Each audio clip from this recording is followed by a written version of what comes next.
नमस्कार दोस्तों, आपका फिर से स्वागत है भक्ति भरा ज्ञान में। अभी हमने सुनी थी पहले सत्यनारायण व्रत के प्रथम अध्याय की कथा। आज हम बात करेंगे द्वितीय अध्याय की। तो आइए शुरू करते हैं। श्री सूत जी बोले, हे ऋषियों, जिसने पहले समय में इस व्रत को किया था उसका इतिहास कहता हूँ, ध्यान से सुनो। सुंदर काशीपुरी नगरी में एक अत्यंत निर्धन ब्राह्मण रहता था।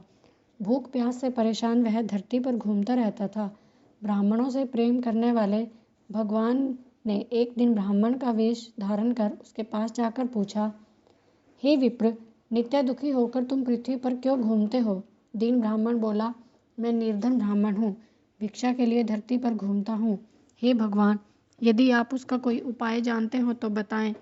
वृद्ध ब्राह्मण कहता है, सत्यनारायण भगवान मनोवांछित फल देने वाले हैं, इसलिए तुम उनका पूजन करो। इसे करने से मनुष्य सभी दुखों से मुक्त हो जाता है। वृद्ध ब्राह्मण बनकर आए सत्यनारायण भगवान उस निर्धन ब्राह्मण को व्रत का सारा विधि विधान बताकर अंतर्ध्यान हो गए। ब्राह्मण मन ही मन सोचने लगा, जिस व्रत को वृद्ध ब्राह्मण करने को कहा गया है, मैं उसे जरूर करूँगा। यह निश्चय करने के बाद उसे रात में नींद नहीं आई। वह सवेरे उठकर सत्यनारायण भगवान के व्रत का निश्चय कर भिक्षा के लिए चला गया।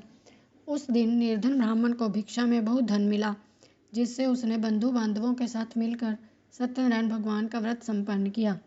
भगवान सत्यनारायण का व्रत संपन्न करने के बाद वह निर्धन ब्राह्मण सभी दुखों से छूट गया, अनेक प्रकार की संपत्तियों से युक्त हो गया। उसी समय से यह ब्राह्मण हर मास इस व्रत को करने लगा।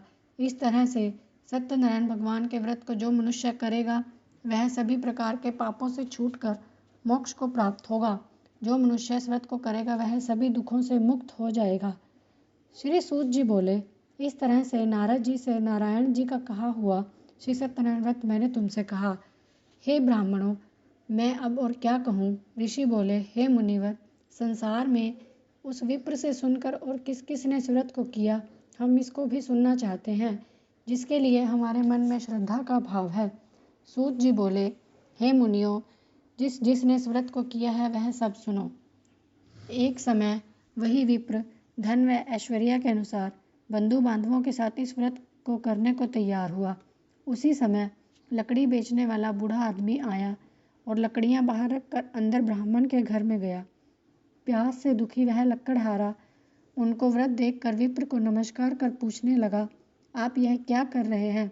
इसे करने से क्या फल मिलेगा? ब्राह्मण ने कहा, सब मनोकामनाओं को पूरा करने वाला सत्यनारायण भगवान का व्रत है। इनकी कृपा से मेरे घर में धन धान्य की वृद्धि हुई है। विप्र से सत्यनारायण व्रत के बारे में जानकर लकड़हारा बहुत प्रसन्न हुआ। चरणामृत लेकर प्रसाद खाने के बाद वह गया। लकड़हारे ने अपने मन में संकल्प लिया, आज लकड़ी बेचने के बाद जो धन मिलेगा उससे सत्यनारायण भगवान का उत्तम व्रत करूँगा। मन में इस विचार को ले बूढ़ा आदमी सिर पर लकड़ियाँ रखकर उस नगर में बेचने गया जहाँ धनी लोग ज़्यादा रहते थे। उस नगर में उसे लकड़ियों का पहले से 4 गुना दाम मिला।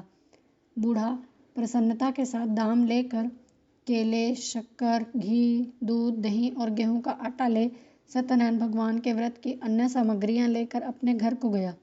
वहां उसने अपने बंधु बांधवों को बुलाकर विधि विधान से सत्यनारायण भगवान का पूजन और व्रत किया।